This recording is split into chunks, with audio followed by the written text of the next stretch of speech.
I'm here with Gean Van Horn.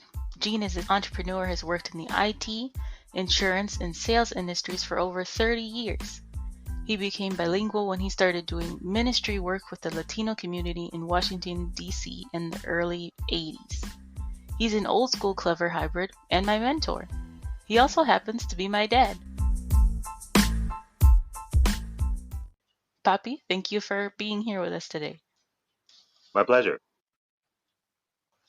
So I want to ask you a few questions about your background. What was it like growing up in the Washington, D.C. area in the early and late 70s? Well, I would say more like the early 70s because just like what's going on in the news today, people are seeing worldwide demonstrations, this uprising that's going on.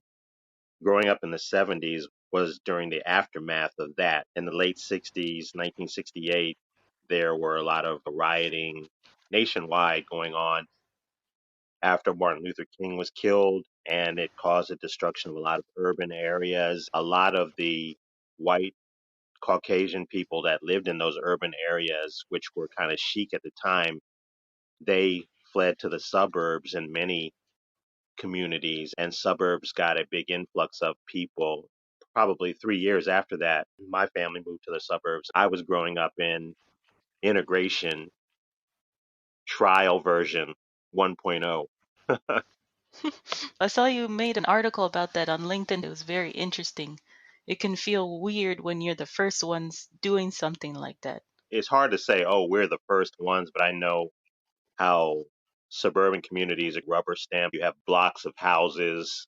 In my community, each block had maybe 20 houses side by side. You have your little cookie cutter backyards facing one another, one on your left, one on your right, one behind you. So it was a generic community, but they had been in place for about 30 years before we moved there from the early 50s. I know on my block, to get to your original point, we were the only black family at the time. Everybody else was white, which was fine, but it was funny to see black people move in over the years. I was like, oh, there's another one. There's another one. Looking back on it from a vantage point of a 5-year old, I could see that people were trying to feel us out. And the neighbors next door were an older couple named Jules, and you could tell they had been there since the beginning of time. They were really old. Mr. Jewell was pleasant, and I would talk to him. And sometimes he'd ask me to do little favors for him, and I could see he realized, oh, this family's not that bad. His grandchildren would come from time to time, and we would play darts with them. There used to be these darts that you throw in the air. They're illegal now. You throw them at a target and you try to get into a little bullseye. I remember playing that with his grandchildren. He'd be so happy looking on. They were white, we were black, but it was no big deal. The community started to see that we were not a threat, and other black people came and they were not a threat. And it gradually started to become more flexible as the decade wore on. That's a good point. People start to get used to each other. There's a quote by Anthony Bourdain. He said, traveling or even living in a diverse community, you experience people, but they also get to experience you. Being African American in the community, even that was a new thing. What was it like seeing the growth of the Latino diaspora from the 70s moving forward? Yeah, I know that was very interesting to watch because in my neighborhood, I only knew of two Latino families, meaning personally where they lived, probably out of, I would say, 15 to 20 blocks of houses. I only knew of two families. And the two boys in the families were classmates of mine. I'm sure there were other ones, but they were the only ones that really stood out to me. And we were so rare, African Americans or black kids and the Latino kids, but both of the boys were from Mexico. They were as different from each other as night and day. So I came to appreciate all Latino people are not alike. One was a really good friend of mine, and we would have a really good time. His name was Louis. I'm sure it's probably Luis, but he would go by Louis. My mom also had a Latina come to help take care of us from time to time. I think the lady was from South America. Her English was very limited, but she was very polite and professional. My initial introduction to Latin people was really positive. I saw there was a lot of different types, but I didn't really know their roots and origins, but they were very nice people. I never knew that. You never told me that before. Okay. Seeing the culture, a lot of people just stop there. They now, instead of saying tortilla, they say tortilla. But you decided to learn another language and immerse yourself in the culture before it was cool to do that. What made you want to do ministry work in the Latino community? Yeah, that's a good question. I know growing up, Louis was my friend, and when I was 7 or 8, he moved away. And I got to know Israel, who was the other young Mexican around the same time. Just one after another experience with Latino people. I was just like, these are good people. These are nice people. I remember going to Louis' house and his mother would be talking to him in Spanish. I wanted to know what she was telling him. She was all animated. He'd be like, don't worry about it. It's not important. She didn't say nothing.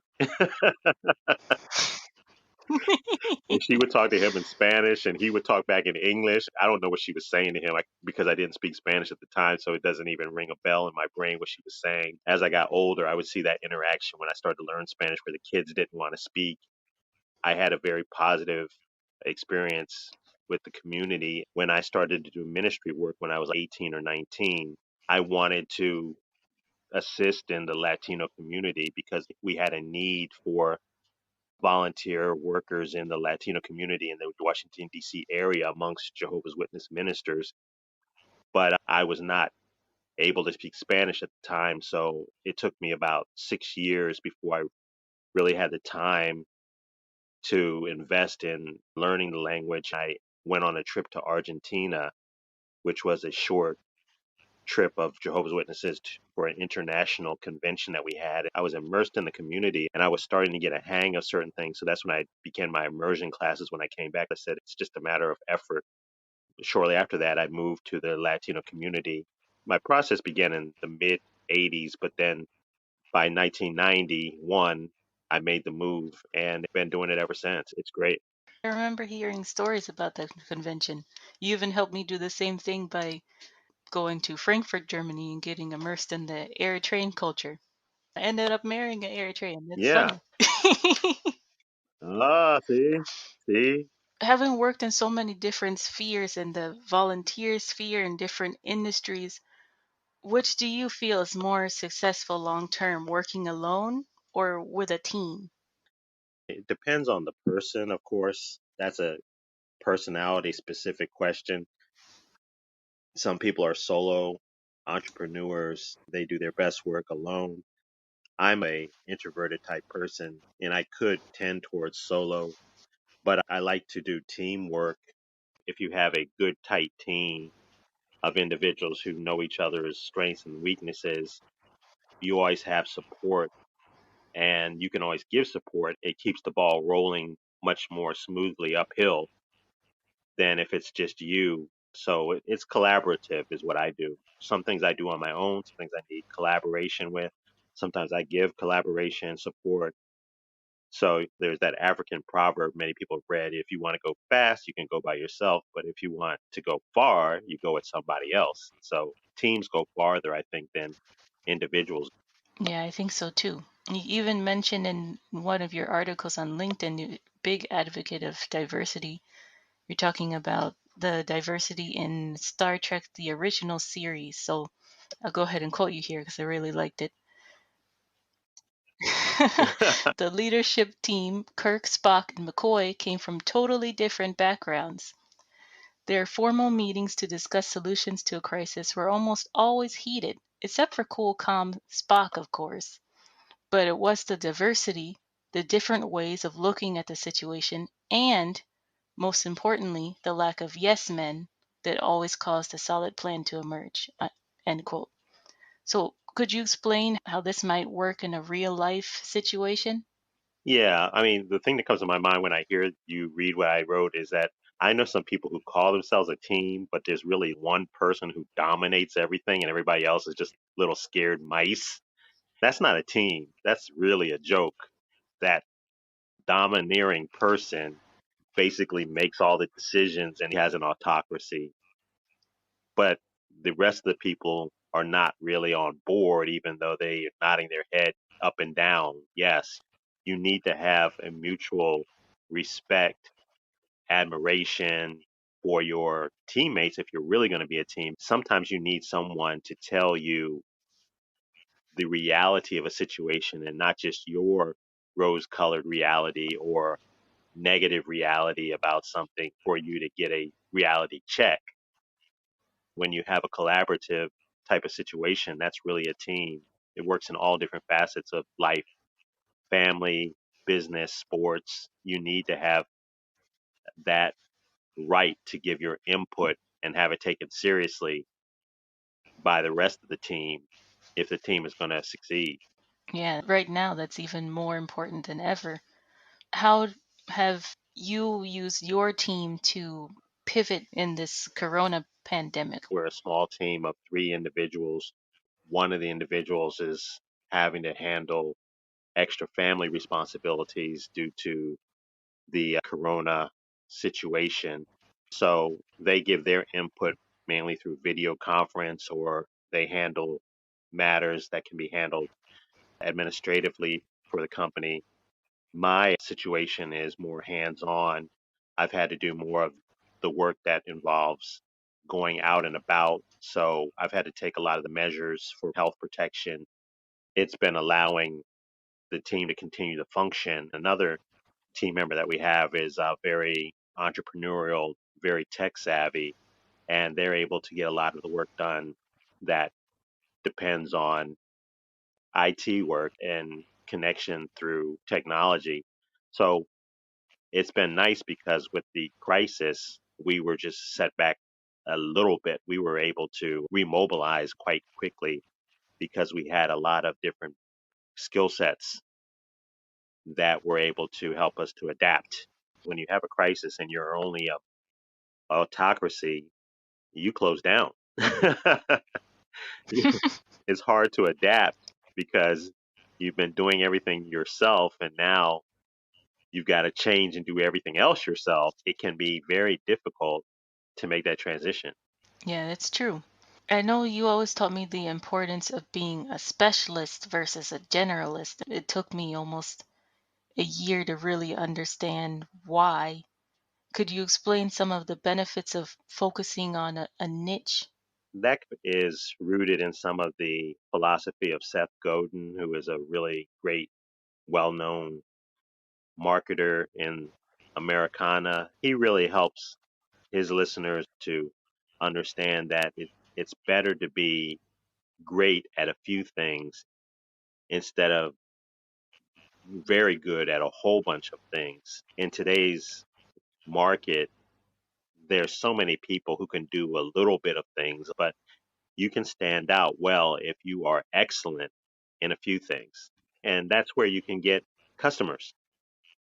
You have to be able to show that you are outstanding and that it pays for them to want to work with you. At the push of a button on their iPhone or on their computer, they can find 1,000 of you.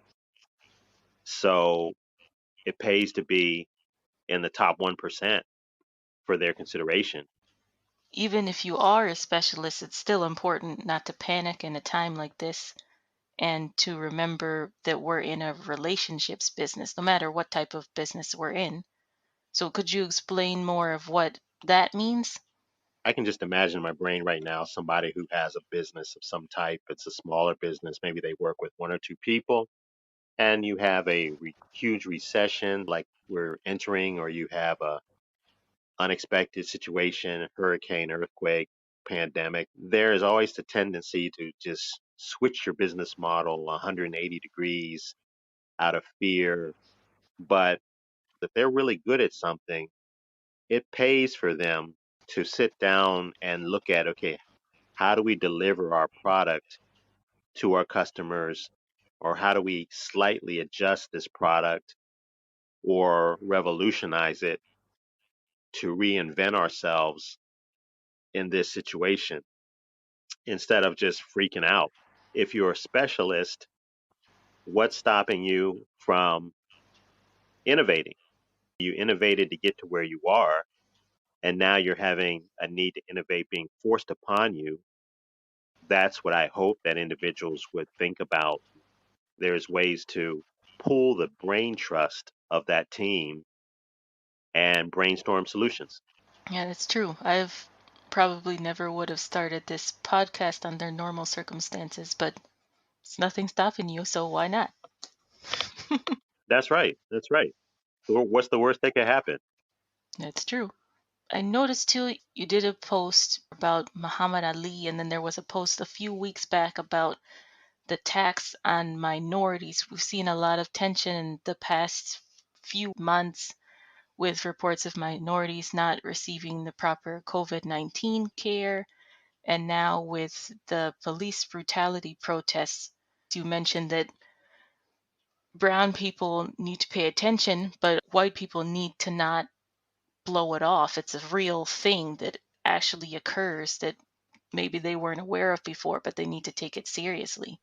What helps you to stay focused during these troubling times where there's so much going on? It comes down to what you can influence. The people today are trying to force influence upon the rest of the population, meaning the people who are persecuted, the brown people. They want to force the persecutors to recognize their right to be who they are.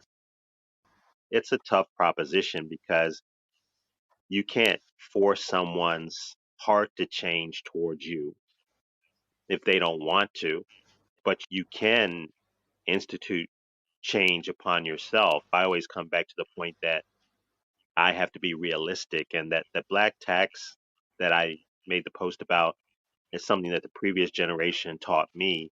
When I say the black tax, I have to work a lot harder to keep up with my white colleagues who do the same type of work as me, because there's a lot more bias against me getting that account or making that sale or whatever it may be, income generating wise.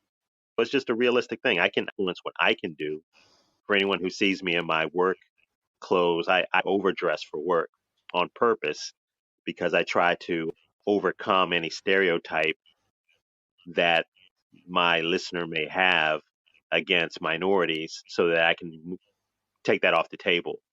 I have white colleagues, they don't dress nearly as fancy as I do because they don't have to. If I'm trying to sell something to someone face to face or even over video conference, I can't look like everybody else because of my skin color. So I control what I can control, and that's my appearance dress wise, and I can put more people at ease. That's part of what that goes into. And the Muhammad Ali reference, I started the 70s at about 4 years old and ended it at 13 years old. And seeing him, many times he was very well dressed when he was being interviewed.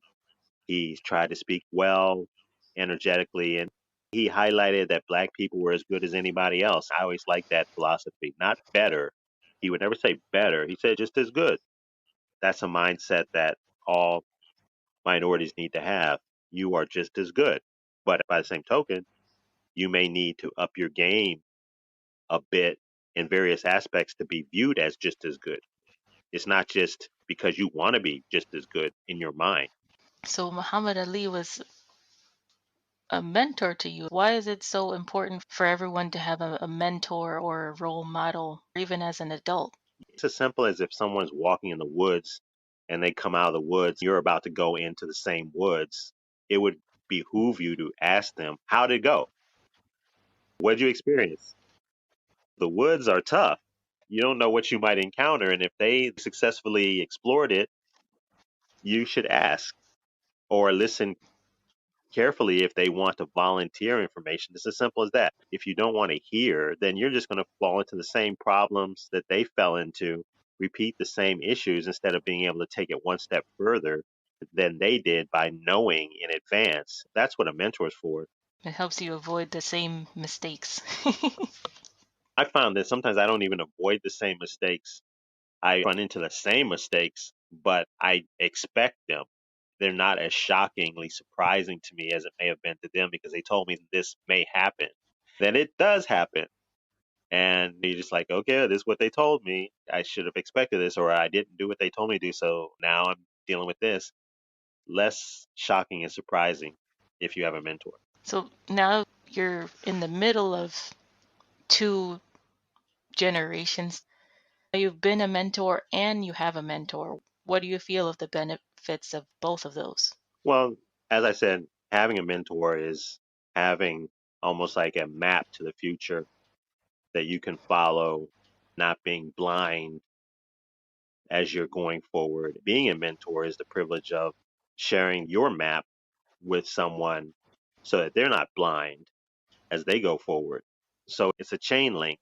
I have a lot of respect for the Latino community. They are so diverse, they are so intelligent, they are so family oriented across the board. They are very hardworking. I mean, just so many superlatives I could use. I feel so privileged to speak their language. I can often listen to a Latino speaker and talk with them and tell them where they're from, not town and city, but I can discern many differences between countries and inflection and speech and accents. I just am very immersed in that community. One thing that is very huge in the United States and is spreading worldwide is that the Latino community is getting and has great influence economically and culturally. I work with them to a large degree, and I receive a lot of the benefits in my business by being bilingual because there's such great progress amongst the community there. I wouldn't trade it for the world. My closest friends I have are Latino, Spanish speakers primarily. I'm part of the community. It's a very positive thing for me. Yeah, it does open up a whole new world when you speak another language. Not only another world, but what I have absorbed is that Latinos have a different viewpoint than English speakers. We say the White House, not referring to the president's White House, but just like a generic White House. But they say La Casa Blanca. They put the noun before the adjective. That's not just a formalism. What it is more important than what color it is. That's why there's a little bit more understanding and acceptance in the Latino culture because you are a person first, then you are whatever color you are or whatever nationality you are. So if we could take that mindset into English speaking culture, wherever that is, we might be better off because just being taught as we grow up, that's a black man, that's a black woman. We put the adjective before the noun and it becomes a instruction to us that you are the thing before you are the person. I hadn't thought about it that way before. It seems like the US is slowly catching up, but according to the US Census Bureau, only 20% of Americans can converse in two or more languages compared with 56% of Europeans. I think that might be because some countries in Europe are very small. But what do you think are the factors behind that? Well, I haven't been to Europe since I was a little kid, but I do know that you can cross borders very easily. We cross borders here all the time, but they're states instead of countries. Some of our states are as big as some European countries. The fact that we're so large under one government is a good thing and a bad thing because there's a lot of flexibility here in the United States. You can drive across country and have very few issues. We don't really have to learn different languages. Everybody that you interact with has to speak English from Washington, D.C. to Los Angeles, California. That's a good thing and a bad thing. That's why we're at 20% in the statistics of individuals who are bilingual. As more and more bilingual individuals are gaining prominence here in different aspects of the country, economically, it would be nice to go to a Latino store as an English speaker and buy what you want in Spanish. So I'm sure more people are seeing the value of that because more and more ethnic groups are starting businesses at a faster clip than even English speakers. There's going to come a time where if you really want a great experience all the way around, whether it's education wise, work wise, purchase wise, you will want to speak at least some words in the language Hopefully that will take off soon. How do you help kids to be bilingual in an environment like that? I've seen all these reports of wanting to help kids be bilingual, but kids don't have any incentive to be bilingual if they're born into one language group unless it's important for them to function in society. The best results I've seen have come out of bilingual education where the children are immersed in the two languages at an early age so that they don't really see any difference at school. If I want to ask for the book, I can ask for the book or el libro. That's how they need to be introduced early on in immersion education, where the best scenario has been, from my perspective, where there's certain time periods where they can only speak one language and certain time periods where they speak the other language. Then it just becomes a second nature to them. Yeah, hopefully it will take off. It's good to get them while they're young and they're not afraid of making mistakes. Fear is one thing. Children do things when they don't really understand that it's extra special. They just do it. If it starts to become special for them to do something, they start to get confused. Like, why are you making this special? What's going on? If it's just expected, I think that would be a better thing. Also, being a bilingual person, you see things from not only the two language perspectives, but also from the perspective of a language learner and a native speaker. So, as a language learner, what do you wish native speakers of any language knew? A native speaker has the right to be a native speaker. I don't think they really need to learn anything or know anything about a learner. I think it's the learner that needs to raise the bar, whether it's a Spanish speaker trying to learn English or an English speaker trying to learn Spanish. It's up to the learner to adapt, not the native person. Very good point. If you're learning, you by choice decided to enter another sphere, so you have to learn how things are done in that sphere. That's right. That's right. If I was a native Spanish speaker, for example, I would see it as important to learn as much as I could about the English language and the English culture because just like the Latino culture, English speakers are very diverse. I have individuals I deal with in different parts of the United States, and some of them, the way they talk, it's totally different than the way I talk. But I know what they're talking about because I'm familiar with their culture and we can communicate. A Latino person should do their investigation, their homework. They're not going to become a native speaker, so to speak, but they can become well versed. And fluency is more than just talking, it's understanding. I don't expect native speakers to adjust for me. I need to learn and adjust to them. I think a lot of people forget that and they're expecting some type of special treatment and they get frustrated and stop. That's not how life works.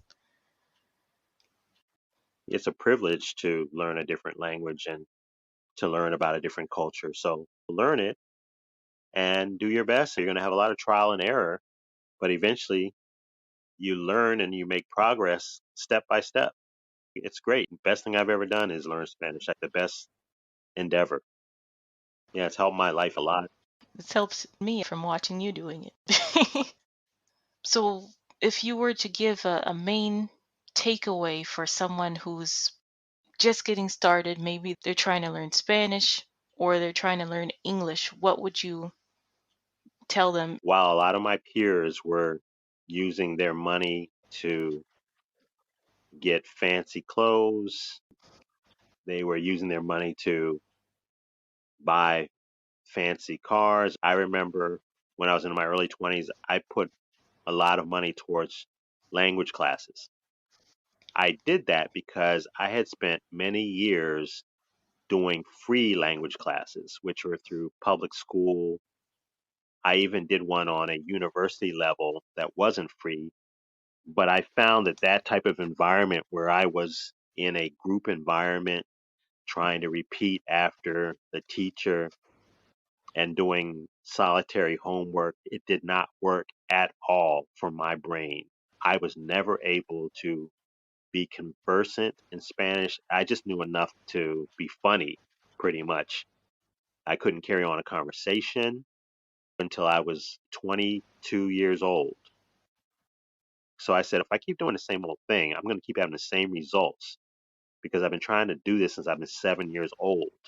The beauty of it was I only had to make that big investment one time. From that point on, I got the tools I needed to basically reprogram my brain, is what my one-on-one classes did. That's similar to what you do now too.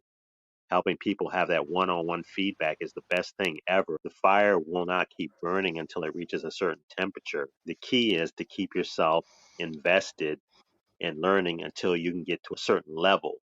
Once you get to that level where you're really getting the hang of things, the fire keeps burning. The little twigs that get the fire started, that's the initial interest and the excitement that a person has. But that can burn out quickly if they don't maintain a commitment to their learning. Then they get to a certain point where they're much more profound in what they can say, what they can hear, what they can understand. That's comparable to the logs being put on the fire. When they start to see true benefits in their life, then it keeps burning because they want to keep on making investments into it. You have to start out with twigs and smaller items that can get the fire to a certain temperature, but it takes time and you have to be committed. If you don't have enough funds to do it in bits and pieces. Don't go for the cheapest way, is what I would advise people, because that often is communal and it often will only work for a select few people that really operate that way. Good points.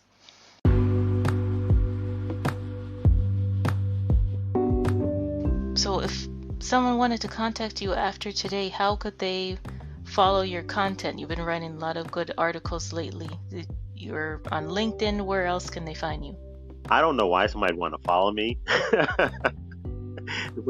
That's not really an ambition in life, to create followers. I mainly encourage myself so I can relook at it later on and have it saved to some degree. But people can go to my LinkedIn page and check me out there. That's the only thing I really do that's fully public. But it's not with the goal of building a huge following. I just like to interact with professionals and build one another up and share positive links that I've come across that can help other people with their businesses or their mindset. I enjoy doing that. I think that's a good reason to follow you. If somebody needs some encouragement, they can check there. Thank you for being with us today. Really appreciate it. My pleasure. It's been fun. For those of you listening, you can find the transcript and show notes for this episode on our website blog, cleverhybrids.com/blog. Don't forget to subscribe on your favorite listening app to hear other episodes. If you would like help to become bilingual or have a question you would like us to answer in the next podcast, send us an email at cleverhybrids@gmail.com, or you can use the voice message link in the description box. This is Gabby V. Until next time, learn by doing and asking.